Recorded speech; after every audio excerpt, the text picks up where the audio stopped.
Brexit. My ladies, my lords,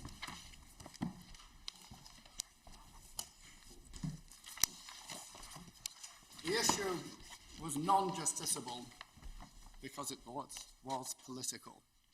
It was political for two reasons. One was that it trespassed on the proper province of the executive, and the other was the lack of judicial or manageable standards by which it could be determined. And I paraphrase, of course, from the opinion of Laws Neuberger, Assumption and Hodge in the case of Shergill.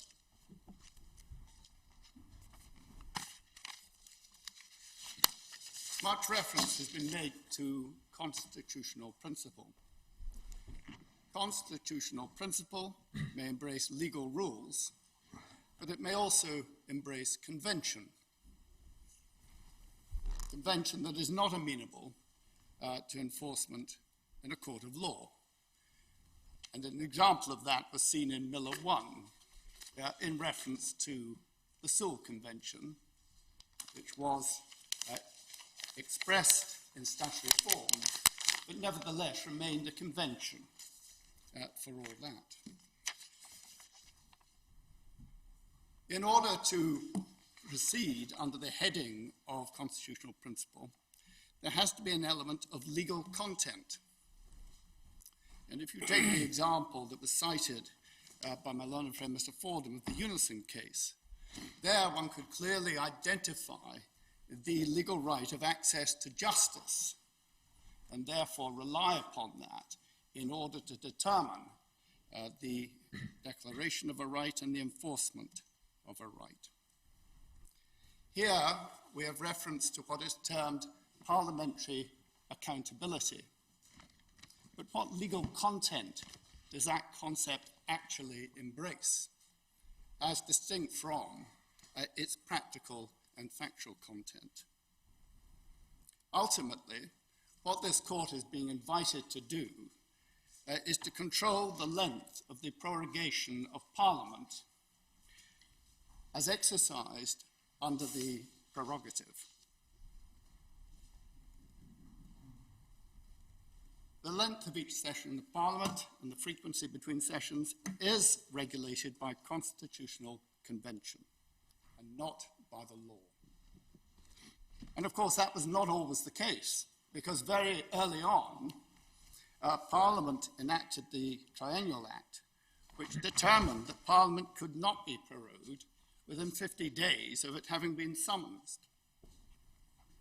And then in the Triennial Act of 1664, that provision was repealed expressly on the basis that it was in derogation of the exercise of the prerogative with which we're concerned. And since then, Parliament has not sought to legislate generally in respect of prorogation, having had an opportunity over more than 300 years to do so. Of course, it has legislated in order to determine that in certain occasions, on certain times, it should not be prorogued, but will be recalled. And the most recent example, which has been repeatedly referred to, was Section 3 of the Northern Ireland Executive Formation Act. There have been efforts to distinguish the exercise of dissolution from that of prorogation. Dissolution has been repeatedly identified as forbidden territory for the courts. It is not justiciable. And yet, the distinctions that have been drawn between that and prorogation are far more apparent than they are actually real.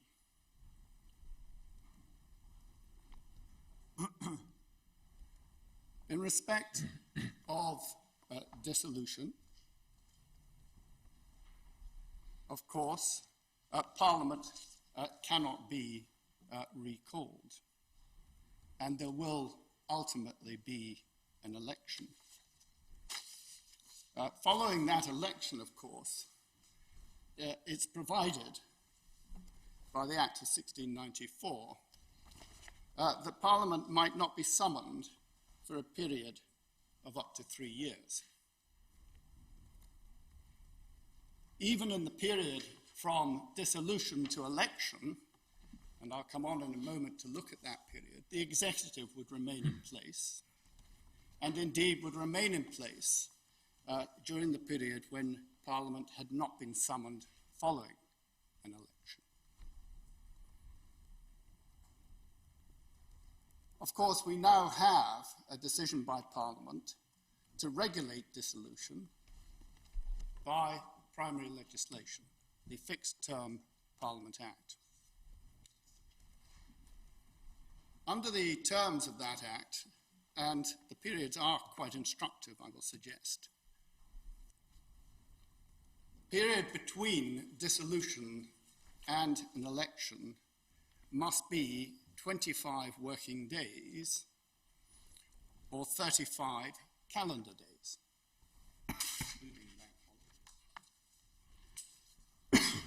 During which time the executive will clearly not be accountable to Parliament. And thereafter, as I say, it will be for the executive, essentially, in their exercise of prerogative powers, to determine when Parliament will actually be summoned thereafter. Now, in respect of prorogation, it is clear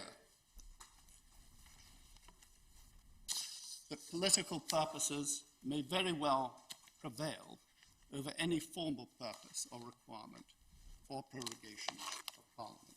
And we've seen many instances of that over the years. If, in the event of prorogation, Parliament takes exception to that course of action, it has a very clear route to adopt. It may, following the prorogation to which it took exception, or in anticipation of the prorogation which has not begun, because that would be the instant case, at the beginning of September of this year, move a motion of no confidence in the executive. And such a motion, if moved by the leader of the opposition, would be heard. So, if it has notice, as it did have, that it was to be prorogued for a period that it took exception to, or at a time to which it took exception, it was perfectly free to move a vote of no confidence. What if it conceived that that would not be to its political advantage? The Lord makes the very point I was coming to. I'm sorry, I keep anticipating your points. Do forgive me, Lord Keane. That is precisely the point. It is then a determination of political advantage as to whether or not such a motion is made, and indeed the same can be said about the ability of Parliament to move a motion in terms of the Fixed Term Parliament Act. And such a motion was, of course, moved in anticipation of the prorogation, but the opposition chose to abstain. Again, an entirely political act. They did not wish to go to the country. They did not wish to go to the people. We've heard this suggestion that dissolution is different because the executive is then answerable to the people. Well, by way of prorogation, again, the executive may very well be answerable to the people if Parliament takes exception to the prorogation that has been proposed. So I respectfully suggest that the attempt to draw some distinction between the justiciability of the dissolution of Parliament, which of course prior to the Fixed Term Parliament Act would be determined as a political act essentially, and that of the exercise of the prerogative of prorogation is simply not worthy of any detailed examination. The results may very well be the same. The political considerations of all sides of Parliament are bound to be very similar, and the act of the executive can always be the subject of scrutiny, ultimately by the people in the form of an election. should Parliament choose to adopt that route. But as the Lord Kerr observed, they may decide that it is not politically convenient for them to achieve that consequence. So that is where we stand so far as the issue of justiciability is concerned, whether it be dissolution or whether it be the prerogative of prorogation. This is forbidden territory. It is a matter between the executive and Parliament. And if Parliament takes exception to the executive, they have the tools available to address the matter. If they choose not to employ those tools, that's a political matter. It is entirely for them.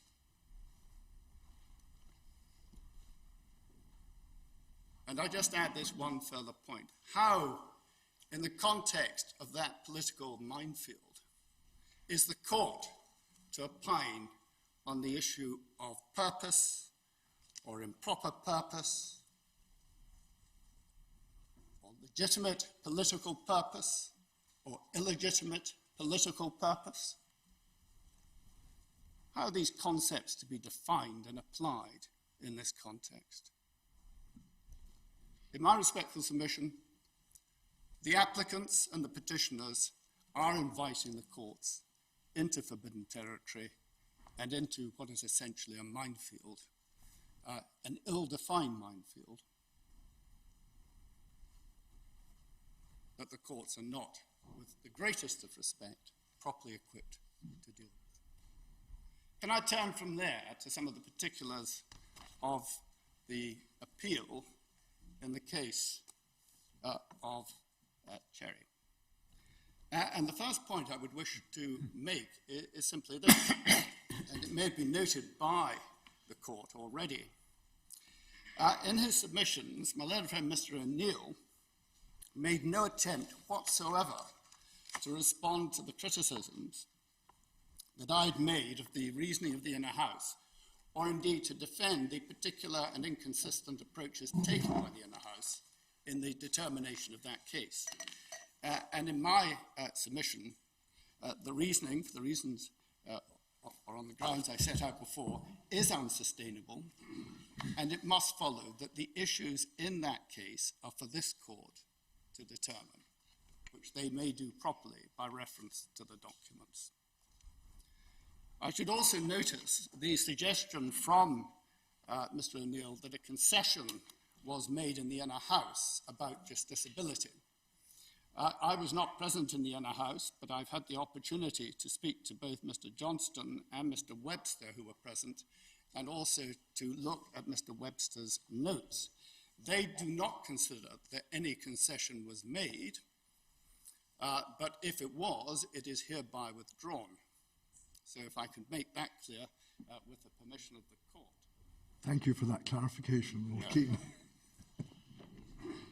One always proceeds on the basis that if something starts staring the obvious, a concession is not required, and if it's not starts staring the obvious, a concession is not appropriate.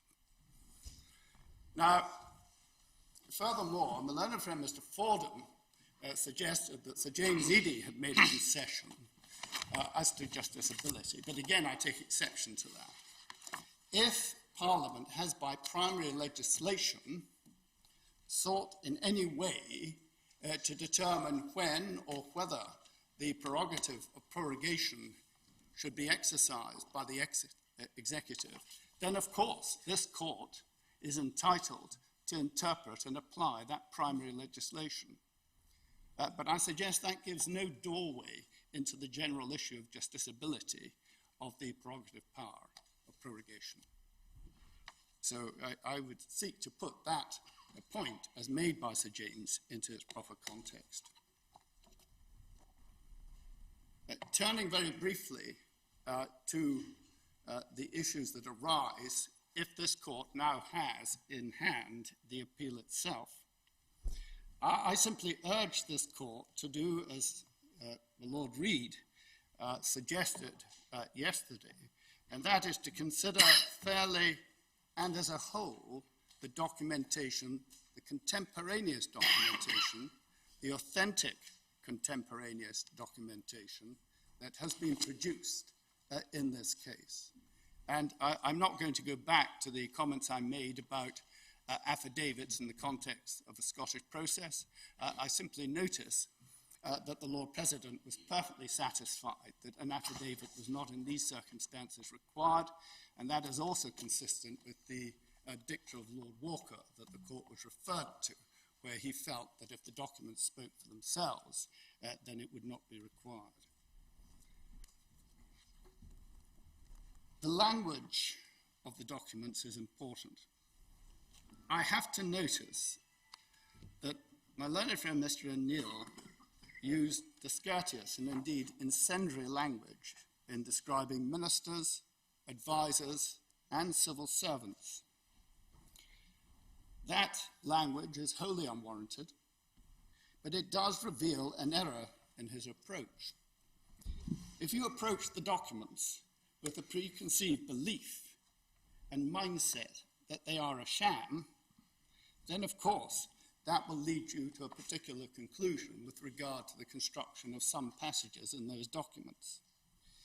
If, on the other hand, as I would submit, you read them fairly and with an open mind, and they are obviously authentic documents, and you realize that they give considered advice to the Prime Minister and properly record a formal cabinet meeting, then I say a different picture appears. And I simply commend that approach, that interpretation, to the court.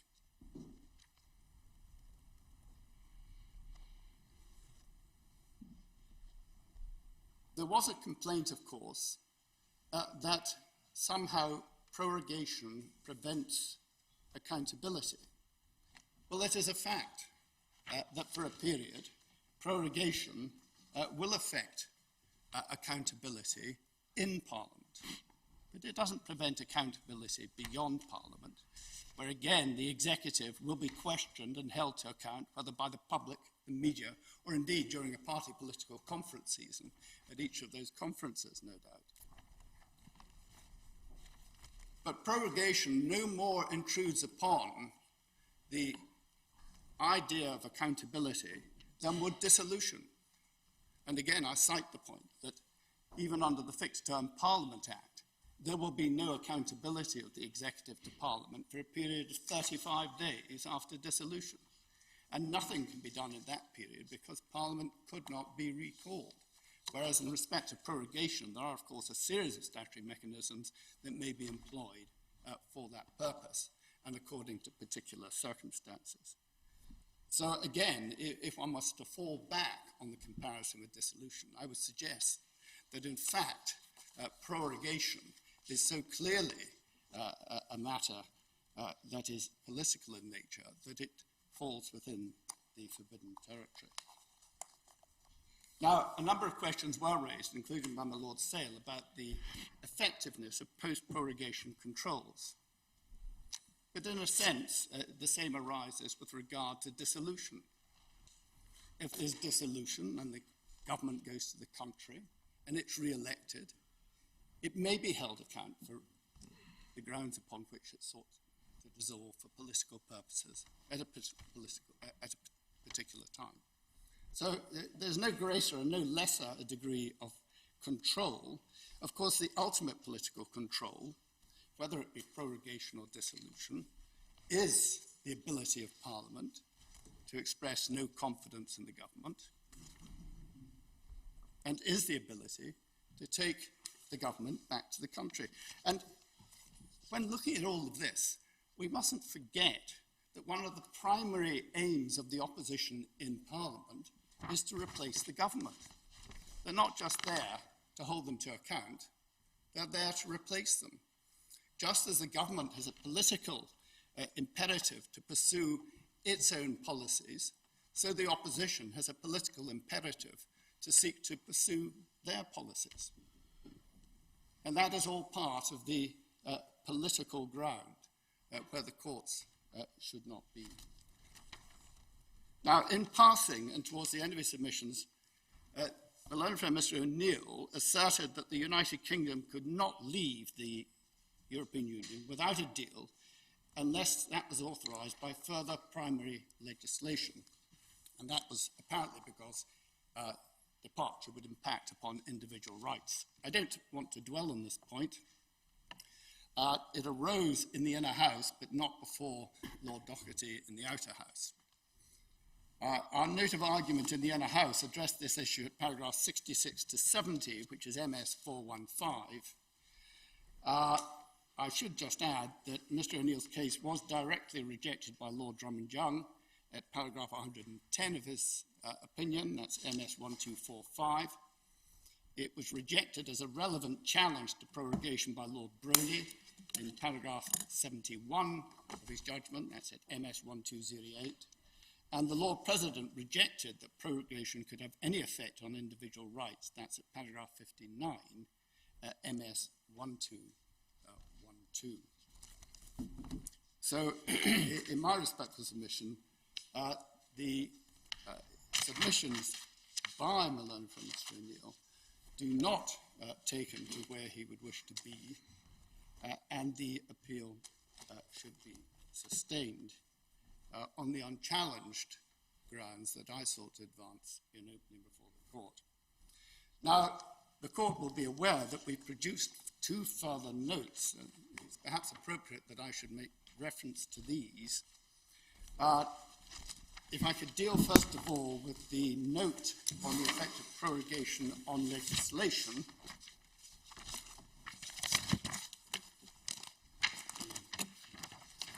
There was some discussion of this yesterday, and we've addressed the factual and legal position in the note that we produced this morning. In short, the government is and has for a considerable period been alive to the need to ensure that the statute book is prepared for exit from the EU and has taken extensive steps to achieve that result. And of course, most of that work was actually done earlier in the year in anticipation of an exit on 29th March. Some further statutory instruments are required to address changes, essentially changes in EU law since March, and those are largely of a technical nature. The 2018 Act, of course, provides for an urgent process for the making of statutory instruments, and in the small number of instances where such SIs need to be in place for exit, they can and they will be in place. Now, of course, all such SIs must be debated within 28 days or they lapse under the affirmative procedure, and the government considers that there will be an opportunity to debate all of these before 31st October, and it won't be a case of addressing a debate on these instruments after that date. So I seek to reassure Lord Lloyd-Jones on that point. In these circumstances, we expect that there will be adequate time to deal with all SIs and indeed with all required primary legislation. And in that context, I should stress that some of the Brexit-related primary legislation that's been referred to by the PLP, for example, the 5 outstanding bills, are not required as at exit date. And we seek to give an explanation for that in the note that we've provided. They are issues that will be addressed going forward after 31st October, assuming an exit on that date, but they're not actually required on that date itself. I should say that there was some element of confusion in the minds of some about what bills were being referred to by the PLP. And at paragraph 3 of our note, we say, in paragraph 5 of his second witness statement, Dr. Joe Tomlinson for the Public Law Project suggests that all Brexit bills from the last parliamentary session have fallen. Insofar as that statement suggests that all Brexit-related bills from the last parliament session fell at prorogation, that is not correct. And we point out that many of them passed, but there were 5 remaining. I should add, in fairness to Dr. Tomlinson, that if you go back to paragraph 37 of his first witness statement, he's referring there to the 5, not to the totality. And I would like to ignore that. I think there's been a misunderstanding on that point. The second matter that has been the subject of a further note is the matter of relief. And we have sought to explain why, as Lord Reid anticipated, this might be a little more complicated than it first appeared. what cannot remain is part 4 of the interlocutor of the inner house. But what I would observe is this, that while we go in detail through these matters, and while we do maintain very strongly that the prorogation of Parliament did take effect, notwithstanding the complaints made by the applicants and petitioners, and that Parliament is prorogued, and that the prorogation cannot be impugned, standing Article 9 of the Bill of Rights, there is room, of course, for the court to make a declarator or declaration if it comes to the conclusion, contrary to our submissions, that the advice given to the sovereign was unlawful. But that, I venture, is all that would actually be required in the context of this case, a declaration that the advice was unlawful. And it would then be essentially for Parliament and the executive in particular, to decide how to respond to that, considering the reasons that may be given by the court if it comes to that determination. So is your position that if such a declaration were made, the order in council, the prorogation effected by the commissioners appointed by the order in council would be legally effective? Yes, my lord. That is our position. And I just pause. And then how would it be, how would it then be that it would be for Parliament to decide how to respond? Because Parliament wouldn't be there. I'm just going to say, in the first instance, it would be for the executive to respond, and under the 1794 Act, they could, of course, seek an order in council for a proclamation for the reading of Parliament. But it seems very strange that Article 9, which historically was there to protect the privileges of Parliament against the executive and the Crown, would then have the effect contrary to that purpose. Well, I don't accept the proposition in those bold terms, if I may respectfully say so. It appears to me that the first question is, was the proclamation by the Lords Commissioner a proceeding in Parliament? And we've given 6 reasons why that must be the case. And if it is a proceeding in Parliament, then it falls within Article 9 of the Bill of Rights. But why shouldn't one start at the other end and see whether they were properly charged, lawfully charged, to deliver their message to Parliament? Because one would... And it's being said on the other side, the answer is that they were not. Ultimately, that would mean impugning the proceedings in Parliament that have taken place, and the consequences of that could be far-reaching. I would suggest, well, first of all, we say that the Order in Council itself is linked to the proceedings in Parliament. More particularly, the third stage of the process, the declaration by the Lords Commissioner prorogued Parliament. But if The reasons it did so may be impugned as having been secured by some means that was not appropriate. They may be impugned on the grounds advanced by Malone and friends on the basis that the advice given was unlawful. But the sovereign made the decision on the advice of her Prime Minister. The Order in Council was made and the declaration was a proceeding in Parliament. But my Lord's question is this. Go to the interior stage.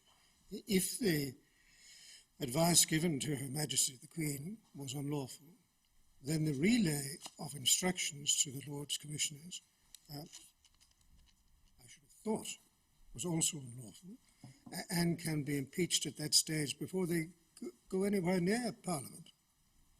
Lords Commissioners may be entirely unaware of the advice given. But whether they're to the unaware of sovereign it or for the not, purposes. They have their commission under the Great Seal. yes, I appreciate all of that, but they they can only act on instruction from Her Majesty the Queen.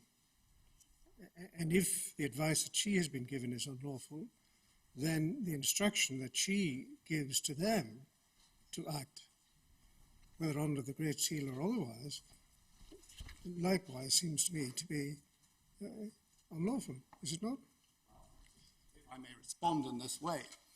If Her Majesty, having received the advice of her minister, had entered Parliament and prorogued it in person, would that prorogation be amenable to challenge in this court. Well, I submit I don't know that that's all that helpful, to be honest, because the circumstance is that she receives advice which, let's say for the sake of discussion, is unlawful. Then she cannot convey to and it's nothing to do with the Queen, of course, she's simply performing her constitutional function, but the advice or the instruction that she gives to the Lords Commissioner, so the argument goes, cannot be valid since it was based on unlawful advice. So it's at the stage before it gets anywhere near Parliament that the attack on the lawfulness of what is to take place occurs. Is that not right? no, the attack which is made in these applications is on the lawfulness of the advice, and it doesn't go beyond that. If the advice was unlawful, would it not follow that the order in council was liable to be quashed? Well, I would submit that it is not liable to be quashed because it is incidental to the proceedings in Parliament and therefore falls within the ambit of Article 9. That sounds like putting the cart before the horse. I say that we should actually start by recognising that the prorogation was a proceeding in Parliament which falls within the ambit of Article 9 of the Bill of Rights, and we don't have to go further than that. And am I right in understanding that no undertaking is being offered? I indicated to the court in opening that the Prime Minister would take all necessary steps to address any decision of the court that determined that the advice was unlawful. That sounds like something which really ought to go without saying. Exactly so. It is not for the executive to give undertakings to obey the law. The executive does obey the law, and if the courts tell us what the law is, we will address that. Right. Just so I'm clear, and I just want to understand the position, are you saying that the word impeached in Article 9 covers a case where a consequence flows from an order of the court? I'm saying that the proceedings themselves are protected by Article 9. So the court's order wouldn't have consequence. My lady, my lords, unless there are further matters that you would wish to raise, having adopted the 2 additional notes, I would rest my submissions there. No? Thank you very much, Lord Keane. Thank you.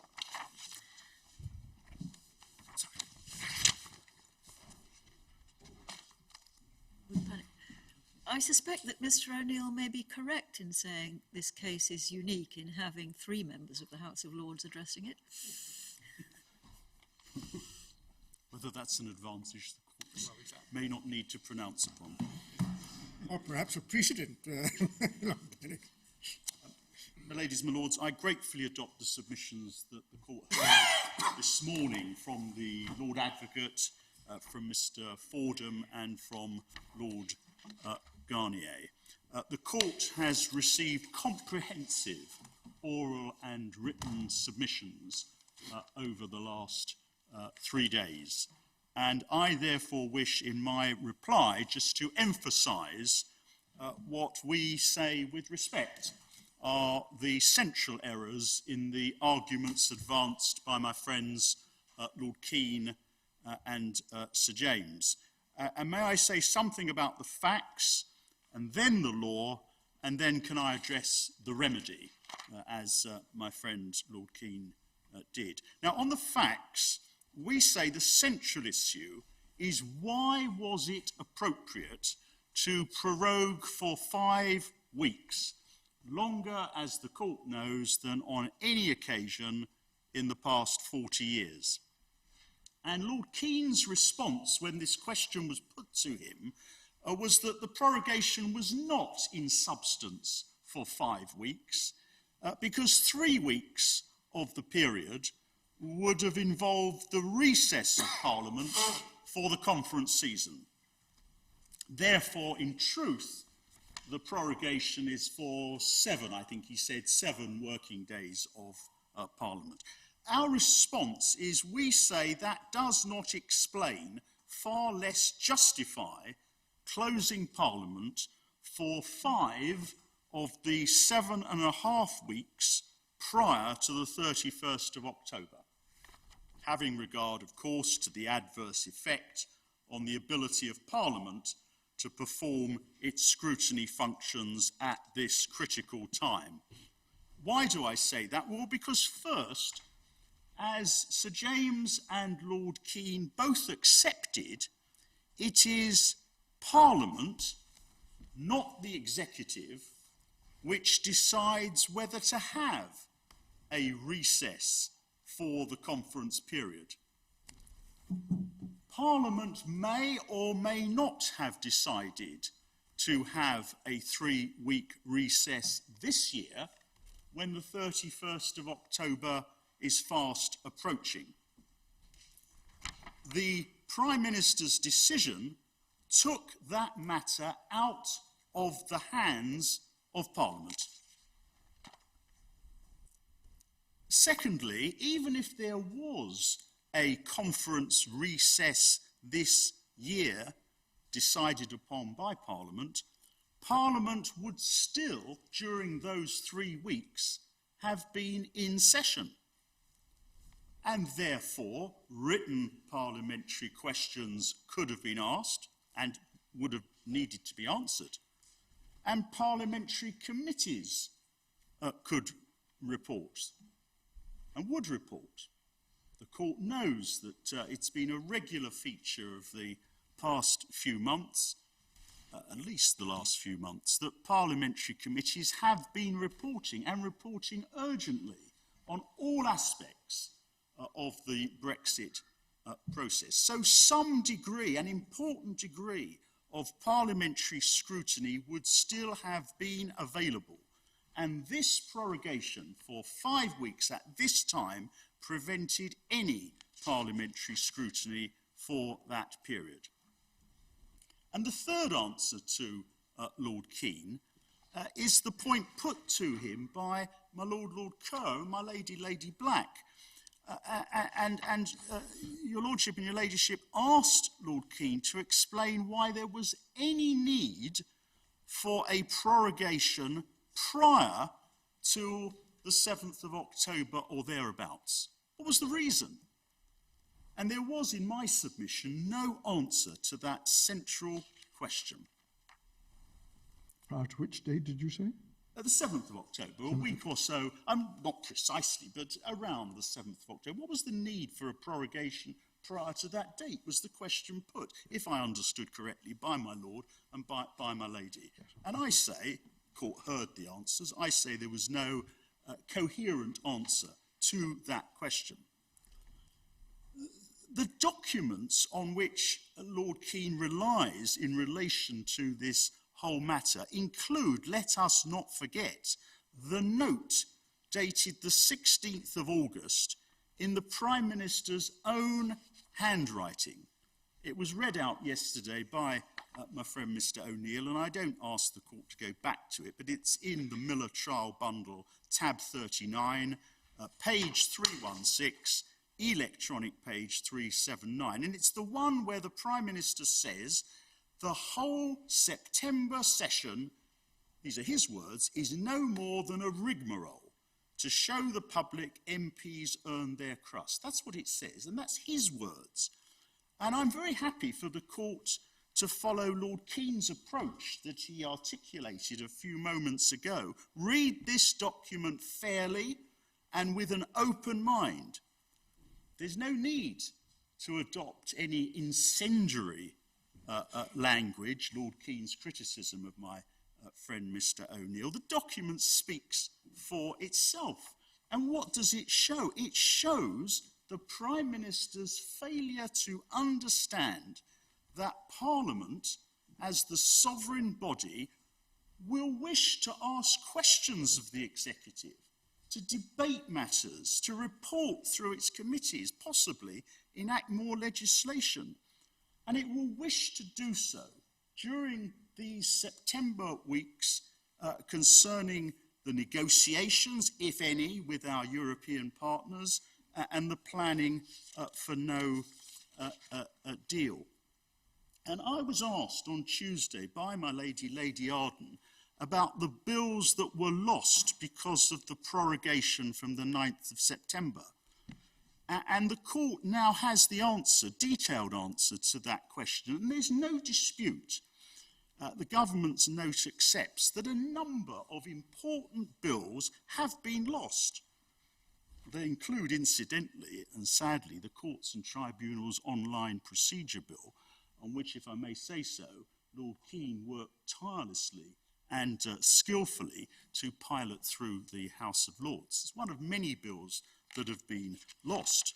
Now, Sir James points out, and he's absolutely right, that it is inherent in prorogation that bills are lost.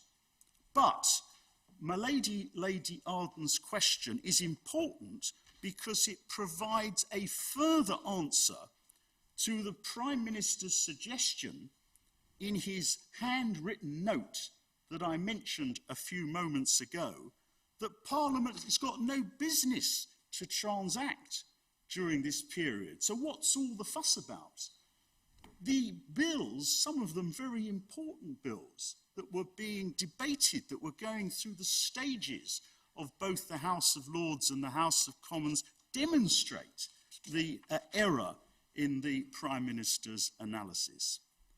And we therefore maintain our factual submission made in opening that this 5-week prorogation has prevented Parliament from carrying out its scrutiny functions over the executive for a period of exceptional length, longer than any prorogation in the past 40 years, for no rational reason, and at a time when the constitutional principle of the executive being answerable to Parliament is of vital importance.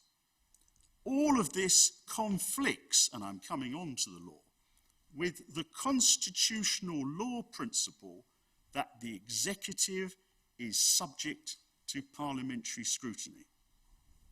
And it's enough for our case to apply, as the Deputy President put to me on Tuesday, the Padfield principle that a minister can be shown to have acted unlawfully in the exercise of a discretionary power because of the effect of the decision. And my friend Mr. Fordham was absolutely right this morning to emphasise that my Lord the Deputy President's judgment in the Unison case is again based on impact. It's not based on there being any need for a malign motive.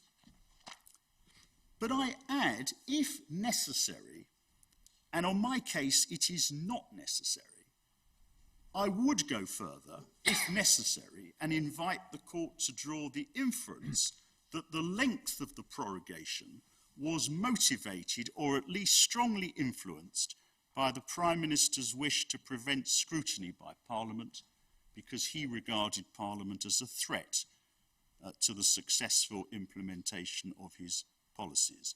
There is no rational reason for a 5-week prorogation, giving the Prime Minister the broadest possible margin of discretion. And if that's right, the court is entitled to draw an inference that there was an improper reason. See Padfield. I remind the court that in opening I referred to 2 interviews given by the Prime Minister himself on the 30th of August. It was our trial bundles tabs 54 and 55. The court will recall it was a BBC interview and a Sky News interview. And in each of those, the Prime Minister himself stated that Parliament was a threat to the implementation of his policies. Neither of my friends, Lord Keane nor Sir James, addressed that evidence. The documents on which the government relies are of limited assistance to the court because there is no witness statement by or on behalf of the Prime Minister telling the court that they contain the only reasons for a 5-week prorogation. May I turn to the law? The argument advanced by both of my friends has two main limbs. First, they say the issues are not justiciable. And second, they dispute that there is any relevant principle of constitutional law. We respond that those 2 points go together. If, as we submit, there is a relevant principle of constitutional law, that is the supremacy of Parliament and the inferior status of the executive and its accountability, then it is a question of law for the court whether, in the light of that principle, this decision is outside the proper scope of the legal power to advise on prorogation.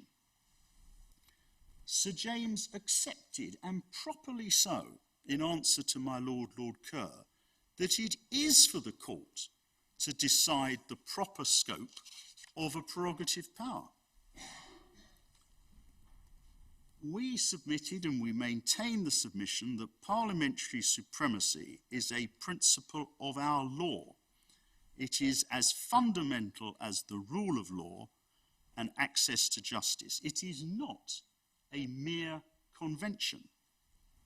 And it is not confined, as Sir James submitted, to an obligation on the executive and the courts to comply with enacted statutes. That is a consequence, an important consequence, of parliamentary sovereignty. But another feature of the legal principle of parliamentary sovereignty is that the executive is answerable to Parliament.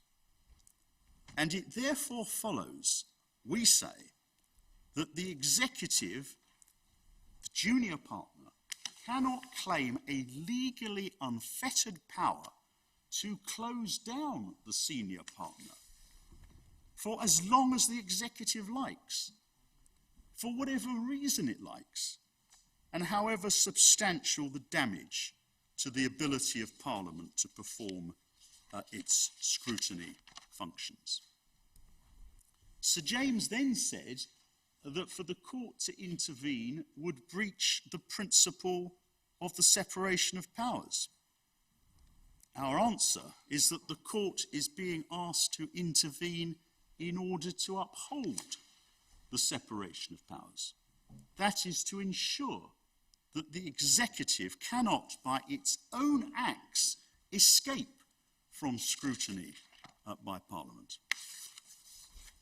Sir James then says there are no judicially manageable standards. He points out correctly that any prorogation involves a limitation on parliamentary sovereignty. He asks how many days of prorogation is lawful? What reasons may justify prorogation? Our answer is that the court will, in this case, carry out precisely the function that it performs in other public law cases. It applies the relevant legal principle, here the supremacy of Parliament and the answerability of the executive, to the circumstances of the case. It looks at the length of the prorogation.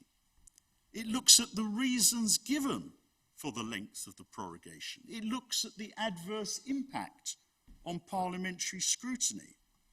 It looks at any inferences the court thinks it appropriate to draw as to whether at least part of the motive was to avoid parliamentary scrutiny. And having done all that, the court asks itself whether, in the light of all those circumstances, and applying, I accept, a generous margin of discretion in favour of the Prime Minister, whether his decision, his advice, is beyond the proper scope of his powers. This is standard business in judicial review in all other contexts? Was this decision reasonably necessary to further a legitimate objective, conferring a broad margin of discretion because of the context?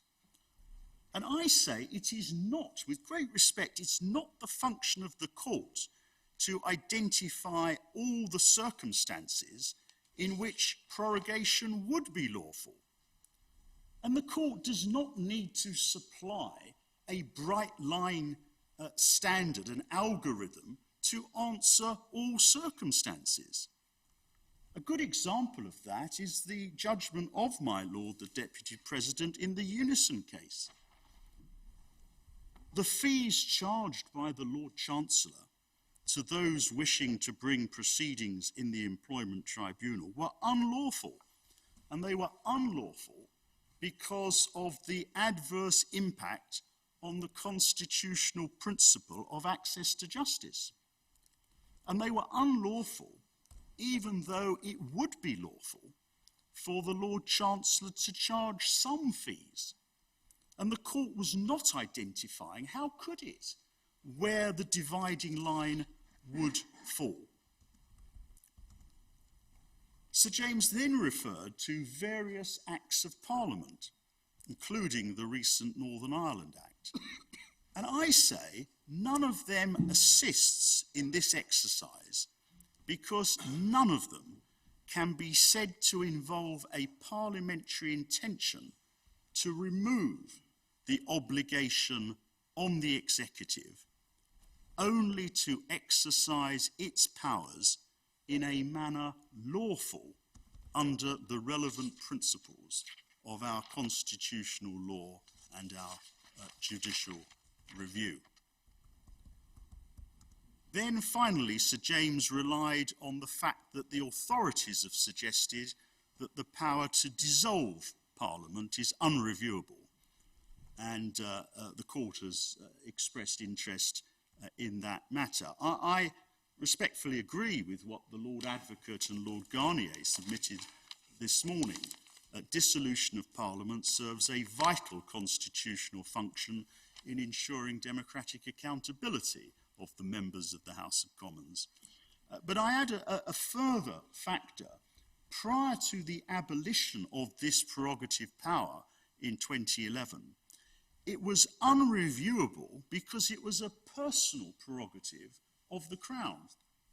See RFV Houston, Essays in Constitutional Law, its authorities, our authorities, the Miller authorities, Volume 5, Tab 81, and the relevant passage starts at page 75 and continues to address this question at pages 79 to 80.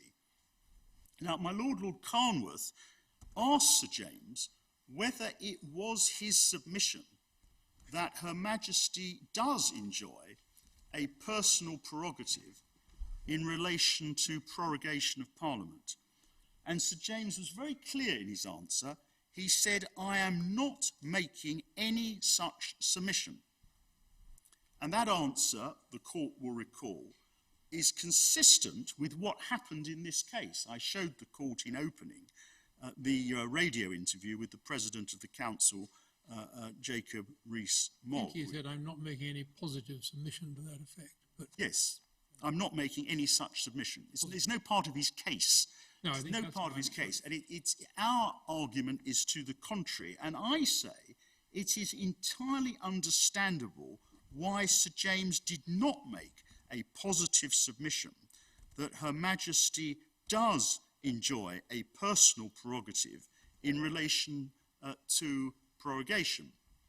And the reason, I respectfully submit, is that given in argument by my Lord Sales. It would be profoundly unsatisfactory in a constitutional democracy governed by the rule of law if the court were to conclude that there does not need to be any legal controls on this power because any abuse can be addressed by Her Majesty. That would place Her Majesty in a quite impossible position. Remedy. The remedy we seek from the court is a declaration that the Prime Minister's advice to Her Majesty was unlawful. And we would respectfully ask the court, if it is in our favour, to make such a declaration as soon as possible, no doubt for reasons to follow. As soon as possible, because time is of the essence. We do not accept the argument, respectfully do not accept the argument advanced by my friend Lord Keane, that Article 9 of the Bill of Rights immunises the order in council or any action that was taken in reliance upon it. And that is because the order in council was based, if our submissions are correct, on unlawful advice. The order in council is not a proceeding in Parliament. It precedes the proceedings in Parliament. And therefore, if necessary, we would argue that the court is able to give further relief. However, we would expect, in the light of a declaration, that the Prime Minister will ensure that Parliament resumes as soon as possible next week. And we consider that the appropriate way forward is for these matters, in the light of a declaration, to be addressed by the Prime Minister, by politicians, and by the parliamentary authorities. And we recognise that unless it is necessary to do so, this court will understandably be reluctant to grant further relief. The court understandably will be anxious not to take any steps that may be seen as trespassing on the exclusive right of the Houses of Parliament, quote, to determine the regularity of their own internal proceedings. I quote from Lord Simon in the Pickin case at page 799A. So However, of course, Parliament needs to have, in your scenario, it needs to have the opportunity it does. to do that. It does. So it would need to meet as soon as possible in order to decide what it's going to do next. Exactly so, my lady. And I emphasise, although we are seeking only a declaration, it's an important declaration. We would ask the court, if it's with us on the merits, to give an indication, if the court thinks it appropriate, an indication of what the court expects now to happen. That is, for Parliament urgently to meet so that Parliament can decide what happens next. Can I ask, yes, would Parliament have power to determine that it had not been prorogued and then to save all the bills that were lost or seemed to be lost when the purported prorogation happens?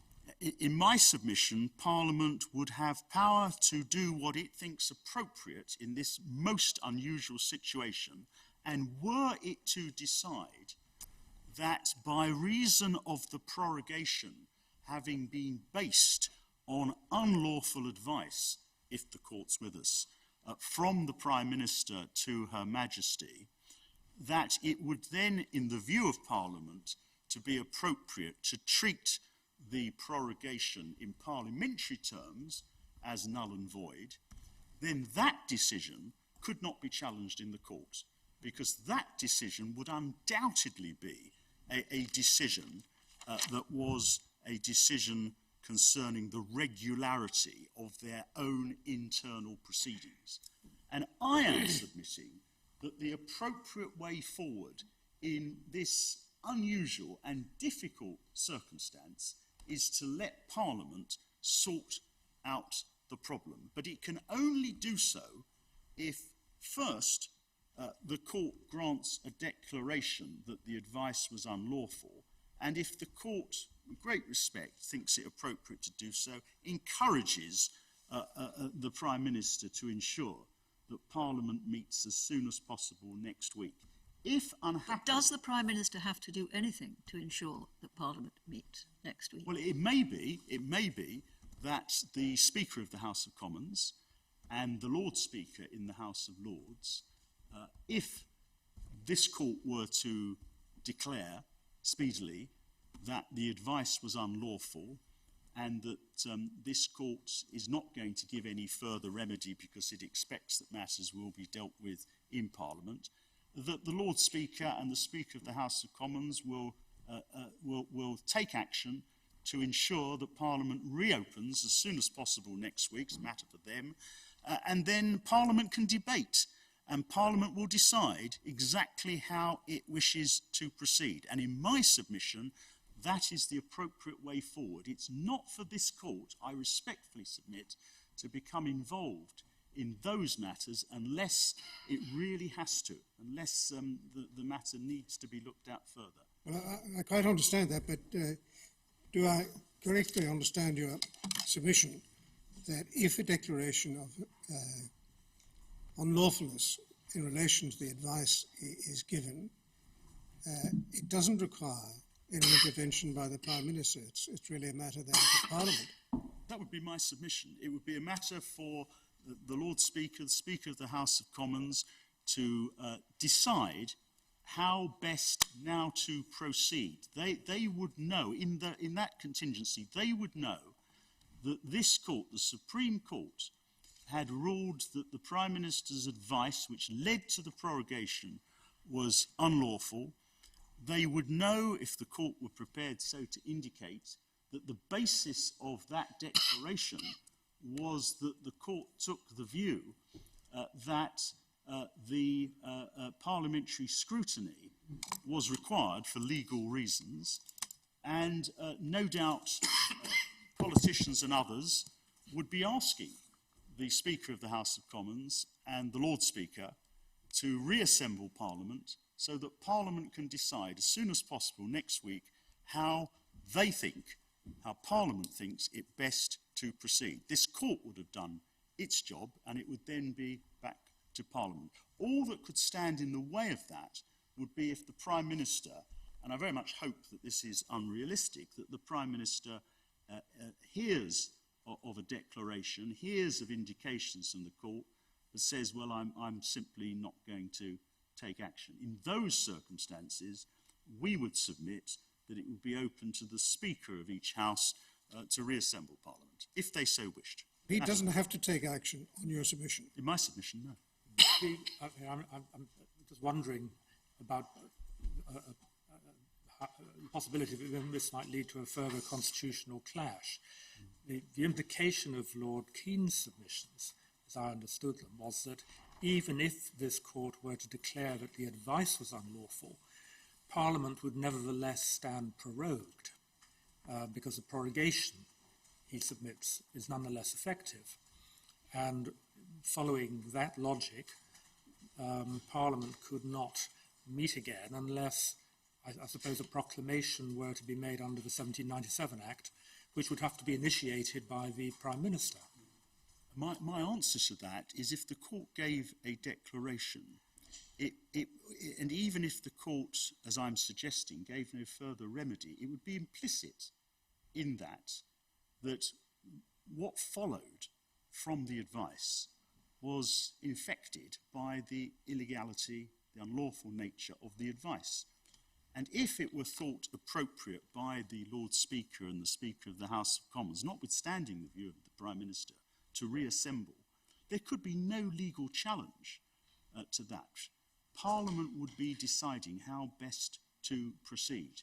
There could be no legal challenge to any decision that was made by Parliament itself as to what to do next. That's my submission.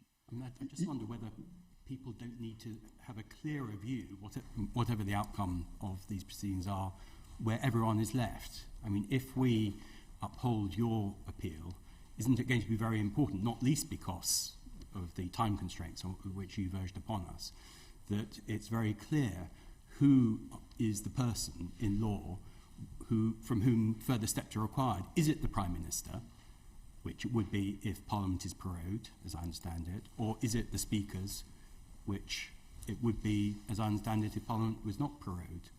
Don't people need to know where they stand a little bit more clearly than you're indicating?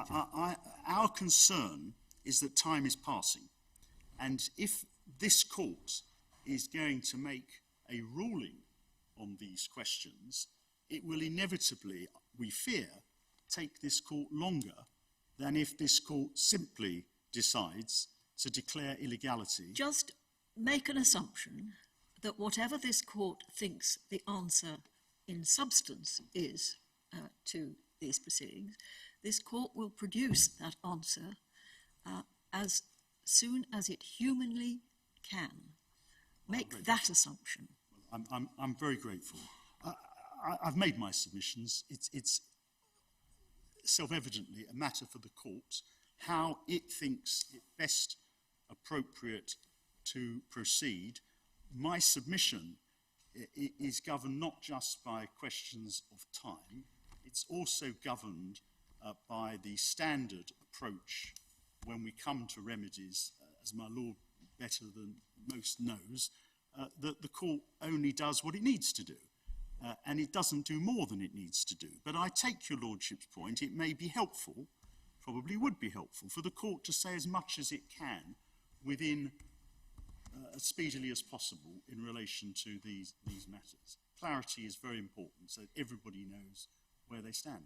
I entirely take the point that my lord is making. If the advice was unlawful, has there nevertheless been a valid prorogation? Yes. Can we duck that? I'm not suggesting that the court ducks it. I'm politely suggesting to the court that it does as much as it can, as quickly as it can, if it's with us on the merits. And the danger, the concern, is that it takes the court a lot longer to resolve that question than simply to give a declaration and an indication. And time is passing. We have already lost, effectively, 2 weeks of the 5 weeks. But your submission, Lord Planning, surely has to be that if the advice is unlawful, then any action taken upon it cannot be valid. It is my submission. Yeah. It is my submission. And although you're not asking us to go further, there is an order in the Scottish proceedings to the effect that the prorogation is of no effect. And we're being asked by Lord Keane to recall that is also that order. That is true. But I'm anticipating, this may be impertinent, that the court is going to give an answer as soon as possible, as soon as humanly possible, to use the President's word, but it's going to give a reasoned decision at a later stage. I assume that the court is not going to produce it all in one go. Make no assumptions I make whatsoever. no assumptions. I make no assumptions. We are asking the court to do whatever it thinks is appropriate in these circumstances.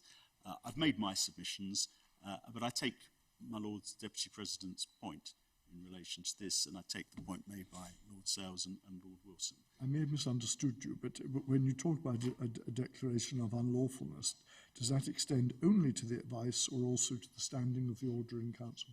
Well, we have asked only for a declaration that the advice of the Prime Minister was unlawful. Yes. But, as is put to me, it is an inevitable consequence of a conclusion to that effect that the order in council was also unlawful, if I be right, that Article 9 can't protect it because it's not a proceeding in Parliament. That's how I put it. Is it possible that there's a sort of two-stage solution? Because what you're suggesting is a course that might avoid another major constitutional question having to be resolved on this appeal. Yes. Namely, is it the court which has jurisdiction to give relief, or is it Parliament's sole prerogative in relation to the conduct of its own proceedings? Is it a two-stage matter, possibly, that if the court were minded, and I'm certainly not giving any indication, to be in your favour, then it could defer that question to see what happened or what? Well, that's was what I was submitting to the court when I started this submission on remedy, that the appropriate way forward may be for the court to give a declaration, if it's in our favour on the merits, to give an indication of what it thinks now ought to happen over to Parliament, but if necessary, the court would have to inevitably have to deal with a further thorny constitutional question of whether further relief is appropriate. But that may be unnecessary. It may be that in the light of a declaration and an indication, this matter can be resolved in Parliament. Well, I'm sure that Mr. O'Neill would say that he's asking us to uphold the interlocutor of the inner house. Yes. Yes. Well, I'm reminded, I'm grateful by Mr. Fordham, that paragraph 17 of the note that the Prime Minister and the Advocate General for Scotland presented to the court this morning, paragraph 17, does say that the court may find it would be unlawful for Parliament to remain prorogued for any further period, and that advising the Sovereign to bring forward the meeting of Parliament pursuant to the Meeting of Parliament Act 1797 is the only option lawfully open to the Prime Minister. In that event, a declaration would be sufficient on the basis the Prime Minister would comply with the terms of a judgment having that effect. So, as I understand it, if the court were to indicate that that's the only option lawfully open to the Prime Minister, then the Meeting of Parliament Act provides the answer. But then all the bills would have fallen. That is, yes, subject to Parliament deciding that in these exceptional circumstances a different approach ought to be taken. Well, we will have to decide what the answer is, and we will have to decide in one way or another what the consequences of that answer are. So, my lady. It's not... none of this is easy. No, I don't suggest it is, and that may be why the suggestion of my lady, Lady Arden, which is what I was grappling towards when I was opening these submissions on remedy, may be the best way forward. One takes it in stages. But that's a matter, of course, entirely for the court. So you'd be asking effectively for a limited declaration, meantime, with leave to apply? Yes, with leave to apply, and if the court thought it appropriate, an indication of what the court hopes and expects will happen next. And if it doesn't happen, then the court will need to grapple with the question of whether to grant further relief, which we hope will not be necessary. Those are the submissions on behalf of Mrs. Miller, unless I can seek to assist the court further. No, thank you, Lord Thank you very Kent. much, my lady. And thank you to everyone who's been involved in the preparation and presentation of these cases. A great deal of work has gone on behind the scenes to ensure that the large number of documents, the parties' written submissions, the relevant materials, the authorities, could be made available to us in an organised form and in a very short time. We appreciate that. We're also grateful to the Council who have addressed us for their oral submissions and for largely keeping to the timetable that the court had set. And we recognise the demands that this hearing has placed on the court staff and everyone else involved. I must repeat that this case is not about when and on what terms the United Kingdom leaves the European Union. The result of this case will not determine that. We are solely concerned with the lawfulness of the Prime Minister's decision to advise Her Majesty to prorogue Parliament on the dates in question. As we have heard, it is not a simple question, and we will now consider carefully all the arguments which are being presented to us. But we also know that this case must be resolved as quickly as possible, and we hope to be able to publish our decision early next week. Thank you again, one and all. The court is now adjourned. Thank you.